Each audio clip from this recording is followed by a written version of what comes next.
అలాగే ఇంకొక నామం ఏం చెప్పారు అంటే పితామహ అని ఒక నామం చెప్పారు. సామాన్యంగా లోకంలో పితామహుడు అని అంటే ఎవరు? తాత. తాతని మనం పితామహుడు అని లోకంలో అంటూ ఉంటాం. కానీ ఇక్కడ తాత అని అర్థం కాదు. అలాగే ఇక్కడ శివుడికి తాత పితామహ అంటే తాత అని అర్థం. తాత అని అంటే ఏమిటి? ఆయన ముసలివాడు అని అర్థమా? అలా అర్థం కాదు ఇక్కడ దీని యొక్క అర్థం ఏమిటంటే పితామహుడు అని అంటే అసలు ఎవరు లోకంలో? ఎవరిని మనం పితామహుడు అని అంటాం? పితామహుడు అనేటటువంటి మాటకి తాత అని అర్థం. కానీ తాత అని మనం ఎవరిని అంటాం? ఆ పదాన్ని మనం ఎక్కడ ఉపయోగిస్తాం? ఆయన పుడుతూనే తాతయ్య కాదు, ఒకానొక దశ వచ్చినప్పుడు మాత్రమే ఆయన్ని మనం తాతయ్య అని అంటాం.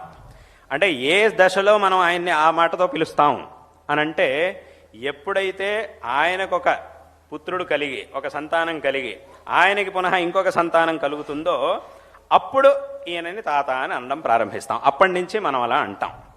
అంటే అక్కడికి ఈ శబ్దాన్ని ప్రయోగించాలంటే మనకు అర్థం ఎలా ఉండాలి అని అంటే, ఒక వ్యక్తి ఉన్నాడు, ఆ వ్యక్తికి కారణమైనటువంటి వ్యక్తి ఒకడున్నాడు, అంటే జనకుడైనటువంటి వాడు ఒకడున్నాడు, వాడికి జనకుడైనటువంటి వాడు ఇంకొకడు ఉన్నాడు. అంటే ఒకడికి జనకుడో జననియో ఎవరైనా పర్వాలేదు, వీడికి జనకుడు ఒక వ్యక్తి ఉన్నాడు, వాడికి జనకుడు ఇంకొకడు ఉన్నాడు.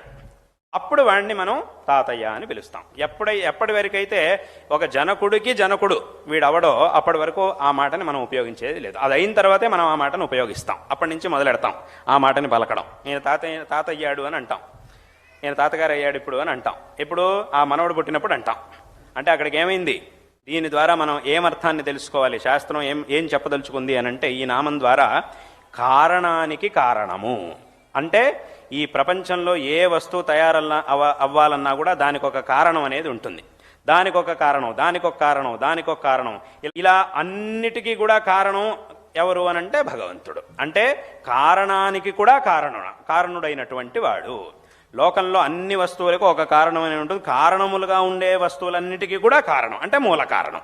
ఆయనే మూల కారణం. ఇంకా ఆయనకి మళ్ళీ ఇంకో కారణం అనేది ఉండదు. భగవంతుడికి మళ్ళీ ఇంకొకడు కారణంగా ఉండడు. ఆయనే అన్నిటికీ కూడా కారణం. కాబట్టి ఈ వస్తువు ఒకటి ఉంది, దీనికి ఇది కారణం, దానికి అది కారణం. ఇలా ఎంతవరకు వెళ్తుంది, ఎక్కడ ఆగుతుంది అని అంటే ఈశ్వరుడి దగ్గర ఆగుతుంది. ఆయన అన్నిటికీ కూడా కారణం. ఇంకా ఆయనకు మళ్ళీ ఇంకెవరు కారణం లేదు. కాబట్టి ఇక్కడ పితామహుడు అనేటటువంటి పేరుతో మనం తెలుసుకోవాల్సినటువంటి అర్థం ఇది. ఏమిటి అంటే కారణాలన్నిటికీ కూడా కారణుడైనటువంటి వాడు అని. కాబట్టి ఇది ఇంకొక నామం.